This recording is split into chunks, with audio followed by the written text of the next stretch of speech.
Thanks for staying with us. So the hottest topic in Nigeria this morning is a story that happened to ex-governor of Imo State, Senator Rochas Okorocha, where EFCC operatives went to his house in Abuja to arrest him, and there was a total 10-hour standoff between him and the EFCC. And the videos coming in from his house and the compound went viral because pictures were coming in from inside the house. People were recording him, seeing how EFCC were trying to barge in and breaking through the ceiling to come in to arrest him. Now, let me give a bit of a background story to this for those of you that have no idea what happened. So back in I think 24th of March, 2022, there was a 17-count charge that was filed to court about diversion of public funds and properties to the tune of 2.9 billion naira against Senator Okorocha. Now, the case was assigned to Justice Eko of the Federal High Court in Abuja. Attempts, twice I'm told, I read in the papers, to get him to appear in court failed. Also, he evaded the service a few times. Now, according to the judge, on March 28th, the judge said, this is the last time I'm going to adjourn this case. Bring him to court to face trial. It was on this basis the EFCC used that to go and arrest Senator Okorocha in his house. So there is obviously a standing order for his arrest, granted. But the conversation is, how do you go about arresting somebody, especially of that caliber? This is an ex-governor of a state. This is somebody who is a member of the ruling party. These are factors that made that the average Nigerian can understand that, can't you make a call? At least, yes, you should appear, but the manner in which it was done is the conversation we're having this morning. What are your thoughts on this when you saw this video? Was it right for him to be arrested in that manner? What could he have done to prevent this happening? Call us on the numbers on your screen, 081-270-53687, 091-390-7694. You can also tweet to us at TVC Connect. Please hashtag your view TVC so we can read your tweets. Mariam, let me start with you. What are your thoughts on this whole standoff? I mean, when I saw the videos yesterday, I thought this is wrong. It just came across as wrong, and the EFCC came across as being unprofessional. And of course, some of the questions that were asked is, did they have a warrant of arrest with them? Was there a letter of invitation? Now, given the background story that you just read, yes, we can see that he has been invited many times and he has evaded arrest or going to visit EFCC.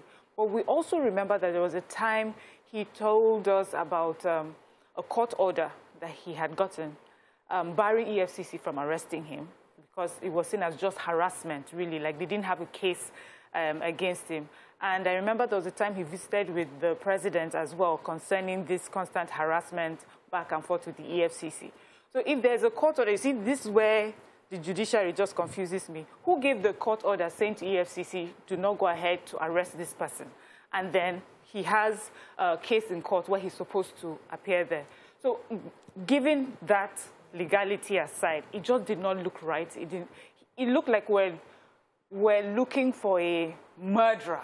Yeah. You know, this is how I would want us to set for Boko Haram and, you know, those terrorists and kidnappers that are on rampage. But for a man who seems to have, is a well-known face, a well-known name, with property in Nigeria that could have been seized, you know, influence, clout. I just feel that this is the sort of person that you could have invited, you could have found a way to arrest him in a way that did not look so... Yeah, demeaning. Yes. Let me come to you, Nima, because this is your area, and you see people evade processes, they don't go to... Are they administrative, you know, at least come in, tell us your own side of the story. We have a 17-count charge against you, and the judge has said, bring this man to me.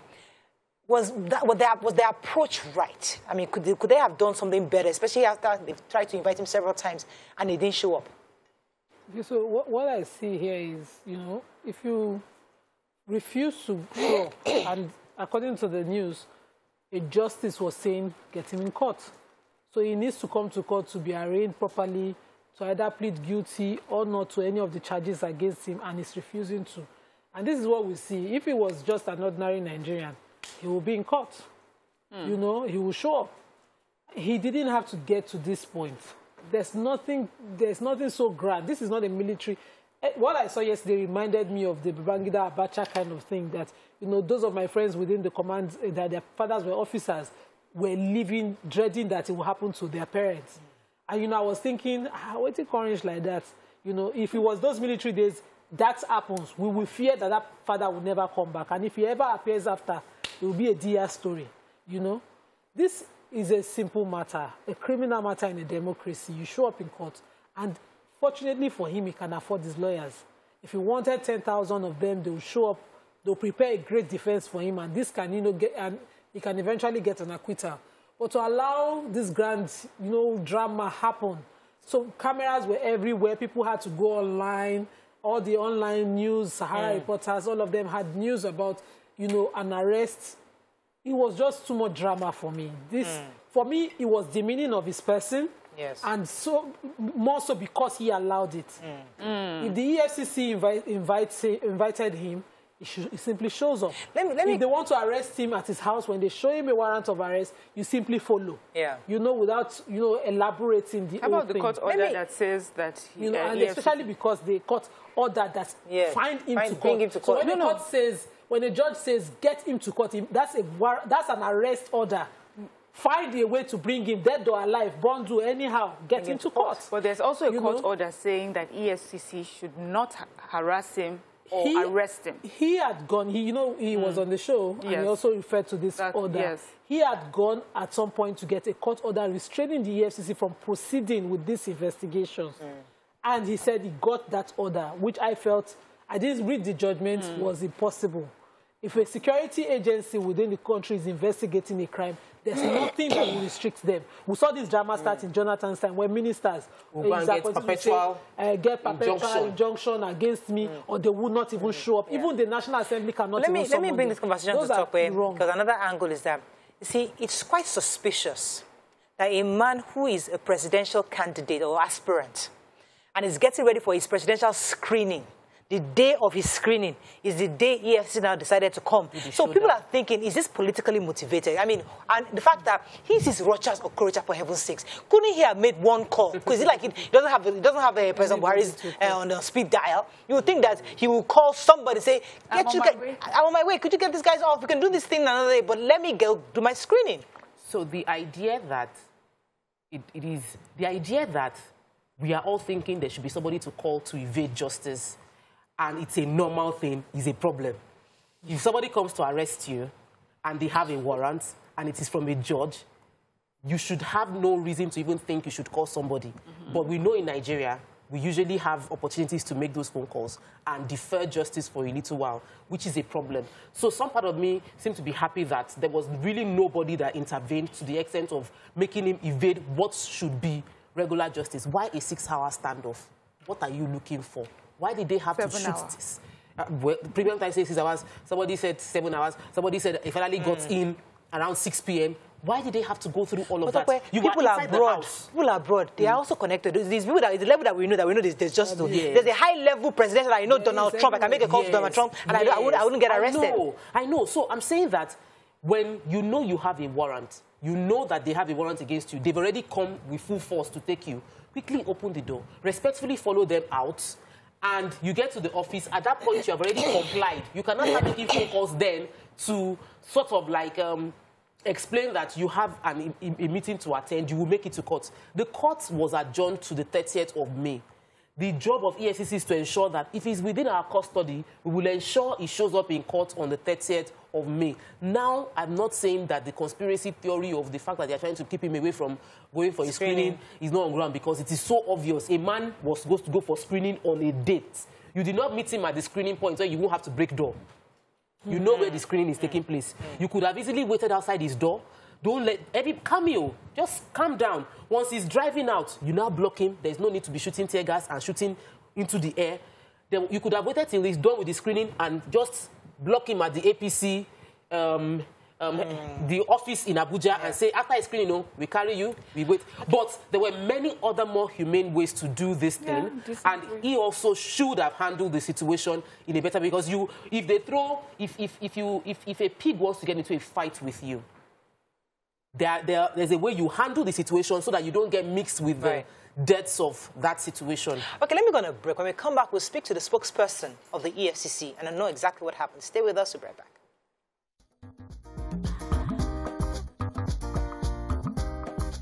Stay tuned. Your View will be right back. Thanks for staying with us. Before we continue our conversation concerning the invasion of the EFCC to the former governor of Imo State, Senator Rochas Okorocha, we have with us the spokesman for the EFCC, Wilson Owujeri. Good morning, sir. Welcome to the show. Good morning, madam. Thank you for having me. Thank you for joining us. So the first question Nigerians want to know is why did EFCC choose to use this, in quotes, demeaning approach to arrest the former governor of Imo State? Well, for us, it was an option of last resort. As I explained in the statement I issued yesterday, we already have criminal charges filed against the former governor in court. That's as far back as in February, and he was supposed to be arraigned.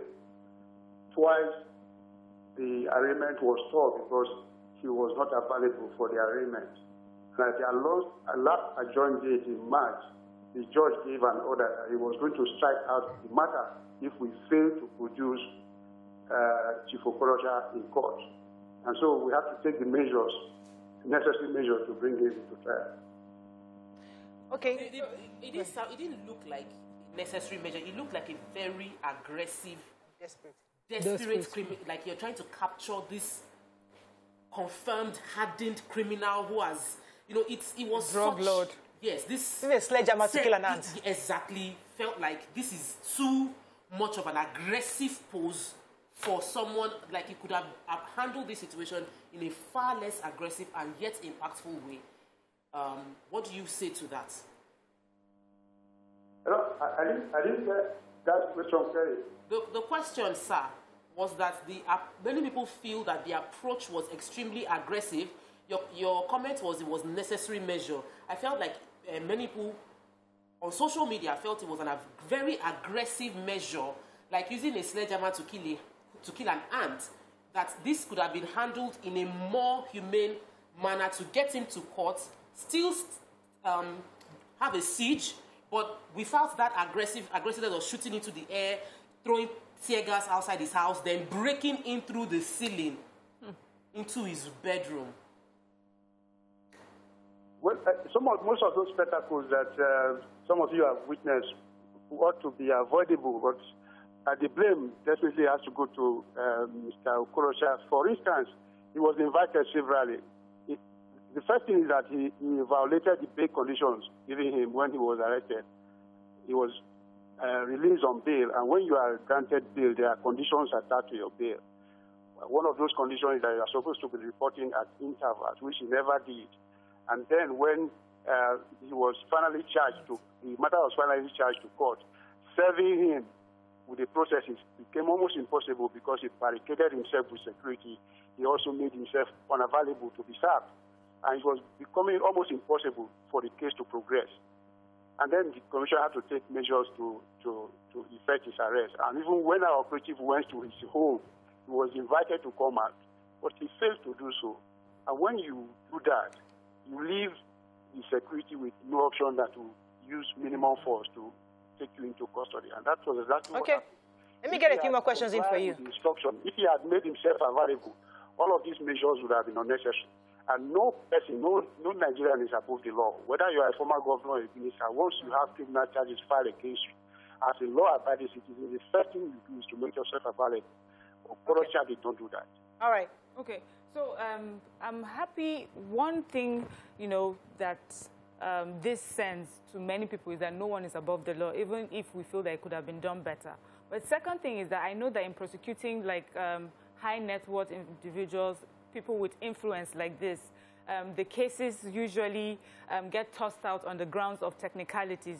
Do you think the way in which he was arrested may sort of affect, compromise the case in court? No, the mode of arrest has no bearing on the allegation against him. When we get to the stage of trial, it is for the court to decide whether we have the necessary evidence to get him convicted at the end of the day. That is another issue entirely. It has nothing to do with how he is arrested. The court has said we should make him available, bring him to court the next adjourned day, which is May 30th.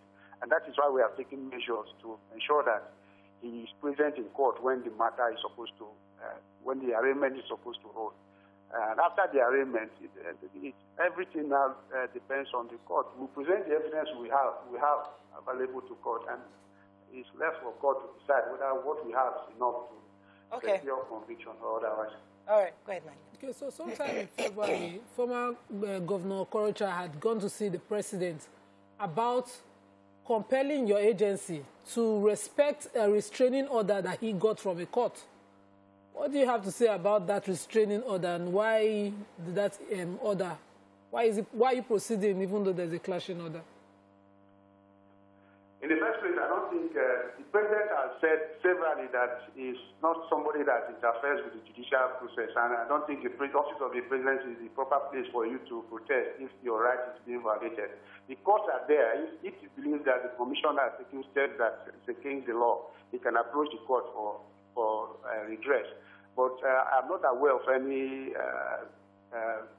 action that he has taken to prevent the commission from serving him court process or bringing him to trial on the criminal charges that we have filed against him.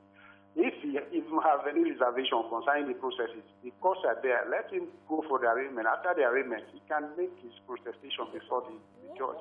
The trial judge is Justice Ian Geku of the Federal High Court, Abuja. So We are expecting that when the case starts, whatever reservation he has the onus on him to present that before. Let me get a few more questions. What is the standard of an EFCC process, starting from when a petition is filed to the EFCC? How do you go about your investigation? How much long time duration is it supposed to take before an arrest is done, a charge is done? What exactly is the process? Because my colleague earlier was trying to establish necessity as against desperation in this arrest. And you made it seem like, he got this because of that. What exactly is the process? Because I even have petitions with the EFCC still pending over a year ago, and no arrest has been done. So what exactly is the duration, and why? Is there a special need because he's a politically exposed person, or, is it the general standard? Or is it being witch-hunted? No, the process is simple. Once we have allegation, either through petition or intelligence, it's investigated. There's preliminary investigation. How long? Some amount of work is done before even the suspect is taken into custody. And then he's confronted with the allegation. That is the process of taking statements. And after the statements are taken and the issues are needed to be cross-checked, investigators will continue with their investigation while the person may be granted bail pending when the investigation is concluded. And once the investigation is concluded, a charge is filed in court. If we believe that there's a case, we have a prima facie case that can stand the rigors of trial in court, then charges are filed in court. At that stage, we will not bring the person and arraign the person in court. But you can't put a timeline on when this process can be concluded. It can happen within a month, it can happen in a year, it can happen in 2 years, depending on the complexity of the case under consideration. All right, so there are a few things. We still have a few questions for you. I said earlier that many were suspecting that this might be politically motivated because he was supposed to be preparing for his presidential screening as an aspirant of the APC. And it so happened it's the same day EFCC decided to come and effect this arrest. So it was too coincidental that was the day. Was it just a coincidence, or is this politically motivated? I don't expect you to say yes anyway. No, I don't think it has anything to do with politics. In any case, it was not yesterday that the Rochas investigation started. That investigation has been on for a long time. I can recall that some years back, his properties in Owerri and other parts of Imo State were attacked, and for future proceedings happened. So this matter has been ongoing for a number of years. It's not just something that started since he declared his ambition to be president of Nigeria. In any case, it's not the only presidential candidate. I don't think he's also one of the front runners with the race so far as we can see. So what we are doing has no relation, no measures at all with politics. The charges were filed far back in February. I don't think at that time APC has not even released their timetable for the primaries. Okay, let me go on a quick. Yesterday has no bearing at all on his presidential ambition. All right, let me go on a very short break. On a very short break, and I come back, we continue with you. So stay with us, we'll be right back.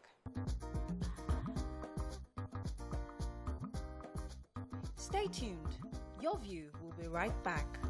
Thanks for staying with us. We still have the spokesman for the EFCC, Wilson Uwajari, with us. Tope had a question for the break. Go ahead, please. Okay, so my question has to do with the fact that is Rochas Okorocha, Senator Rochas Okorocha, the only person who has refused to show up in court? Is it the only EFCC case right now? And while I know that you are at liberty to, and I haven't done that research before coming here, but I'm sure many others on social media will do the research. Is it the only person who has refused to show up in court, and you've used this force to get him into court? Is it the only case that EFCC is running where the person has not complied with the bail conditions, and that would make people justify the show of force in bringing him to court? Has this been done before in other cases? I mean, probably we did not pay attention because the person didn't go live on social media. There are two questions in one. Sorry, I didn't get that question. Sorry. So my question is Senator Rochas Okorocha the only person, only person who has high-profile case, or only person who has not followed the bail condition and avoided coming to court? And have you had other high-profile cases who didn't show up, and then you had the same show of force? Maybe they didn't record it, and so we didn't have this social media trial that is going on right now. I'm having difficulty here. Okay, let me paraphrase that. Let me change. What she's trying to say is that what it seems to us that Senator Okorocha is being, this is almost like a special case. It's a special case. So she's wondering, is there any other person of this level that this has happened to before, that evaded arrest, and then the EFCC has to come this way with this force to come and arrest them? Who else has this happened to in recent times? Oh, it depends on the cooperation of the person you are talking about. Who else has avoided service of process the way Okorocha has done? If I followed the invitation of the commission, he has made himself available. All of this would not have been necessary. If you comply with the demands of the commission, nobody will take these extra measures to effect your arrest. So you will not find so many examples like this, because others, when they are invited, they make themselves available. And when they are served with charges, they present themselves in court. This is go on. If Okorocha has presented himself in court, at the first day he was supposed to be arraigned, none of this would have happened. He would have taken his plea, whether he pleads guilty or not, and the case will go on. He will be released. Let me get a few more questions in for you. And the court can grant him bail, and then can continue with his life. With his life. So all these measures will not have been necessary. So I can't come here and be giving you examples of let me and those who made themselves available. I have quite a number of questions for you, sir. Just let me get a few more info. Yeah, so my question is, first of all, are we now saying to Nigerians that when you evade arrest with the EFCC, this is likely to be the last resort that EFCC will take? That's one. Secondly, when the arrest is done in such a way, is there a cost to the EFCC for damages? In case someone goes to court and says it was an undue use of force, I would have shown up anyway, and then would that mean cost for EFCC? Well, I think the lesson that all of us should learn from this episode is that it is not right for any citizen to resist arrest if you have issues with law enforcement. As a citizen, you have the right. You don't have the right to resist arrest. And if you resist arrest, law enforcement can take measures to effect your arrest.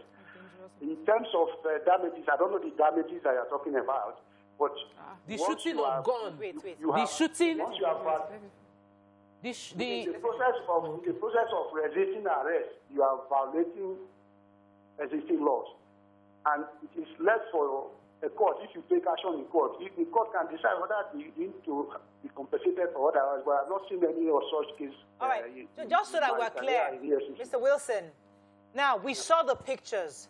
You broke through the ceilings. You broke through the doors. So what I think Mariam is asking that, would you be able to pay for these damages that you've caused to this man's private house? His family was there, terrorized and traumatized by your approach. That's one. Then secondly, the policemen were shooting in the air. There could have been collateral damage. These are gunshots that can bounce over and kill somebody. Do you consider this collateral damage when you go for this kind of arrests? In the first place, if you were at the scene yesterday, you will appreciate the fact that some of these claims that you are making would have been unnecessary if the right thing was done by the gentleman in question. At the point during that operation, we had a crowd of people coming in solidarity for the suspect. And if the situation was not carefully managed by our operatives, you would not be interviewing me about Okorocha today. You probably be interviewing me some people that got injured or otherwise. But due to the fact that our operatives are well trained and they know how to manage delicate situations, they were able to handle it properly and no issue arose out of that operation. I think we should be commended with the way the operation was handled, and the man eventually submitted himself to the commission. But the issue that all of us should condemn is the fact that people should not resist arrest when they have... Okay. All right. Thank you very much. When there's reason for them to be taken into custody. I have to wrap up on this. Let me come to Nima, the final question. Okay. So I think we're done with it. Thank you so much, sir, for sharing with us. Yeah, definitely the issue of resisting arrest and evading processes, administrative processes, is also something worth discussing, especially for somebody who's running for president. And part of the key things is to obey the rule of law. Yes. So we understand that part, and that's the conversation we'll have some other day. Our worry today specifically was the approach in which EFCC used in arresting the man in question. But thank you very much. We're speaking to Mr. Wilson, who is the spokesman for the EFCC. We're going to go on a break now. When we come back, we'll bring in our special guest for the day. Stay with us. We'll be right back.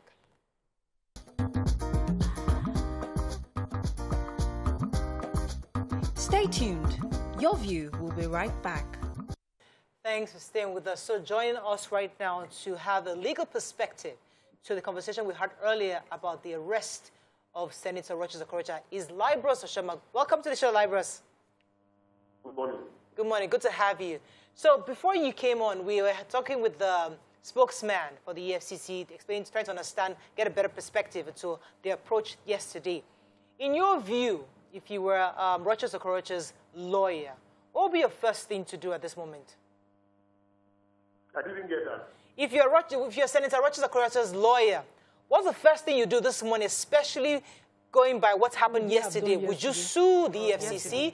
Would you sue for damages? What exactly would be your approach this morning? Yeah, the first step, I would say, if I were his lawyer,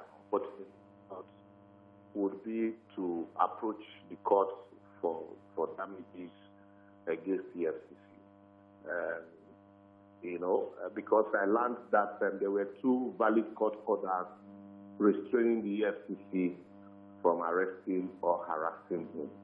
And also he alleged that there was no formal invitation extended to him to appear before EFCC. And even though EFCC has said that they have been looking for ways to serve him court papers, for me, we are all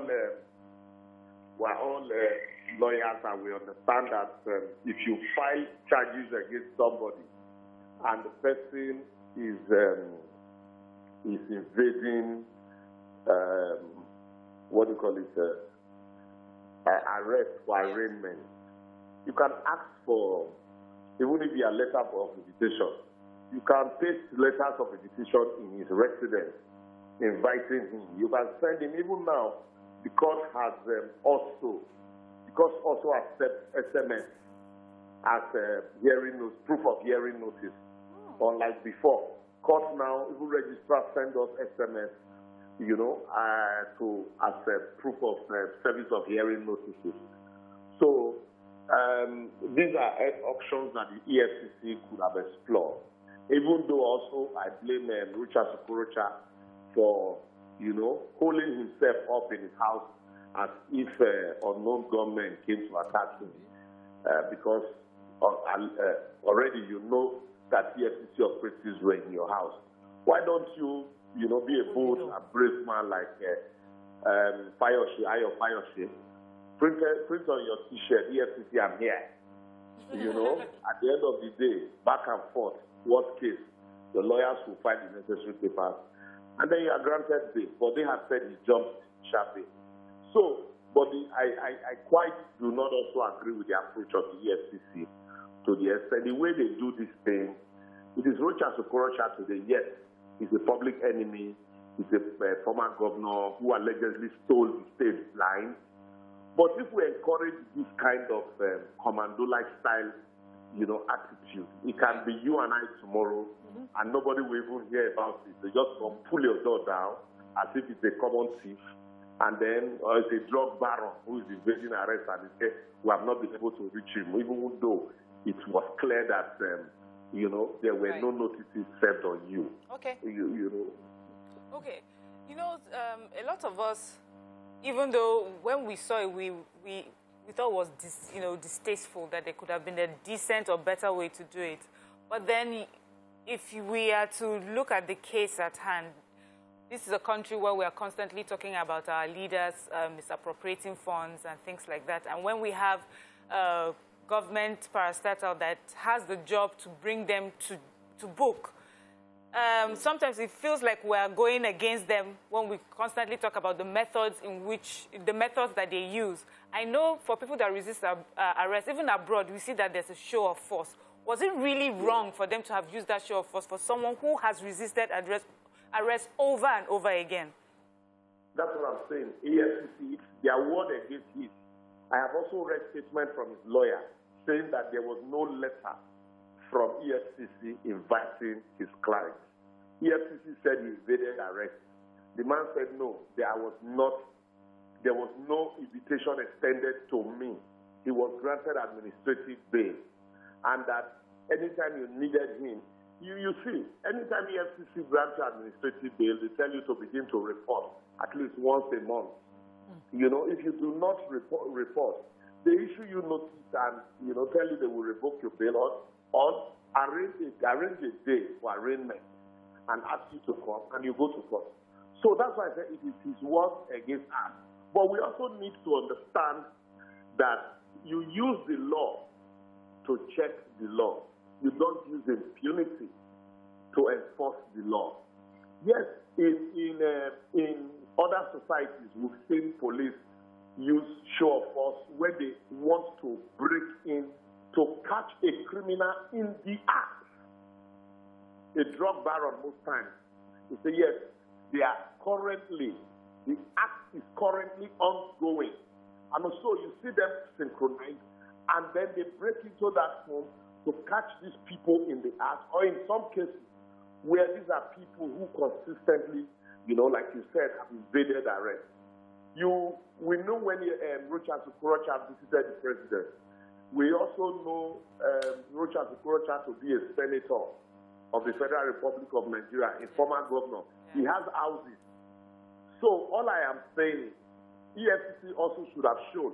This was the letter we served on him, inviting him, and he refused to come.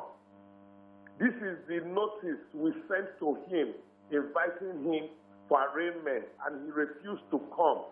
Rochas, the court order you said you got against EFCC, where EFCC served on this, issue the court order. Or, okay, look, we want to issue him we know he has lawyers that he's been liaising with. We've not been able to reach him. Invite the lawyer over. There are ways we can do this thing without having to break down the wall. Because what I'm saying is, in other societies, there are methods, there are mechanisms for checkmating the excesses of law enforcement officers. But here, there are no mechanism for checkmating their excesses. So let's not encourage, no matter how minute the excesses are, let's not encourage it. Because if you encourage it, it fans the embers of that impunity. Because what you are telling the law enforcement agent is that you can do as you like, provided you want to expect answers. Okay, let me get 2 more questions in for you. Go ahead. Mr. Liberos, there's this possibility, you know, Rochas Okorocha said as soon as he declared his interest in politics in February, there was an EFCC issue against him. And now, you know, he's just trying to get screened. And again, what is their coincidence? Is there the possibility of that, or of, you know, EFCC just doing their job, or the coincidence with his ambitions?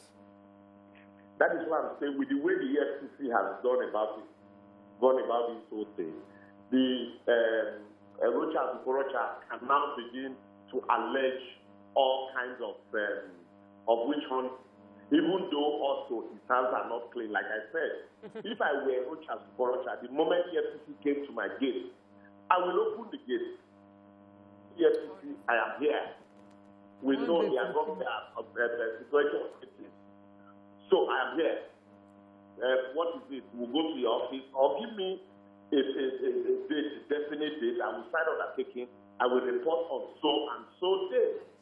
You know, but the way the FCC has gone about it, the man can allege with hunt that look, it is all because I am, even though we know it's not that popular, it is not because it's popular and I likely claim the ticket. And then considering also this Imo sentiment, you know, people will begin to ask.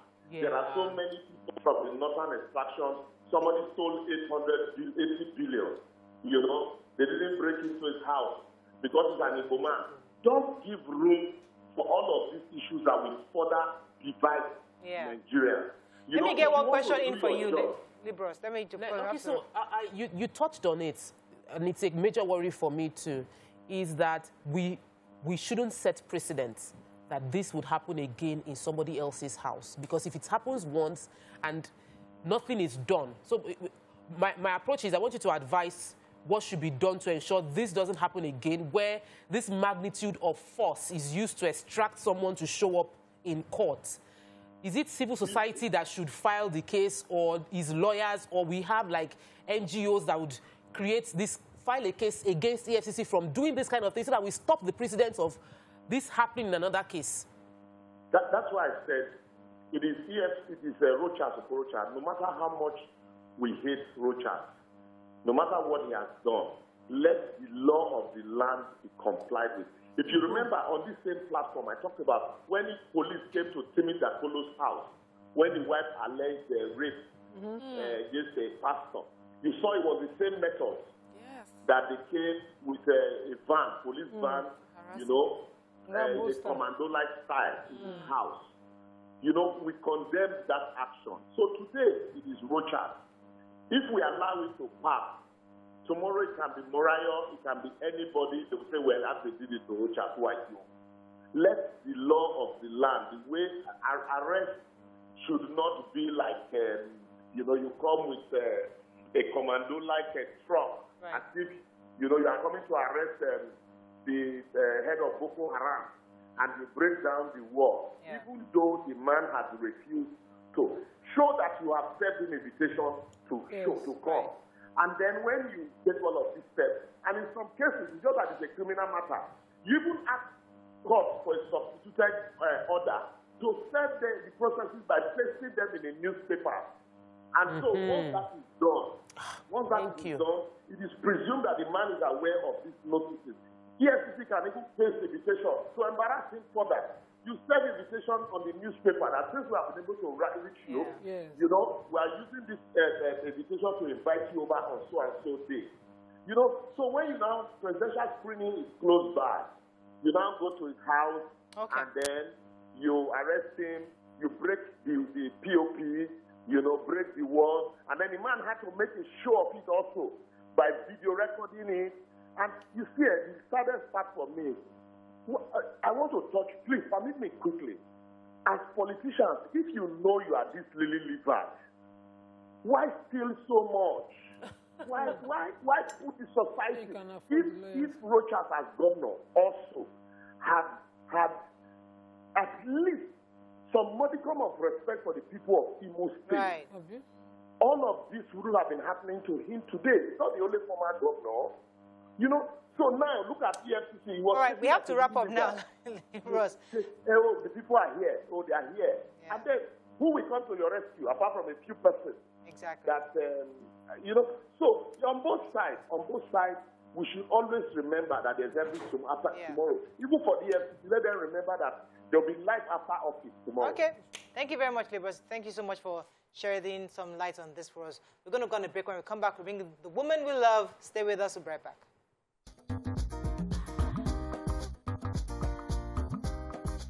Stay tuned. Your View will be right back.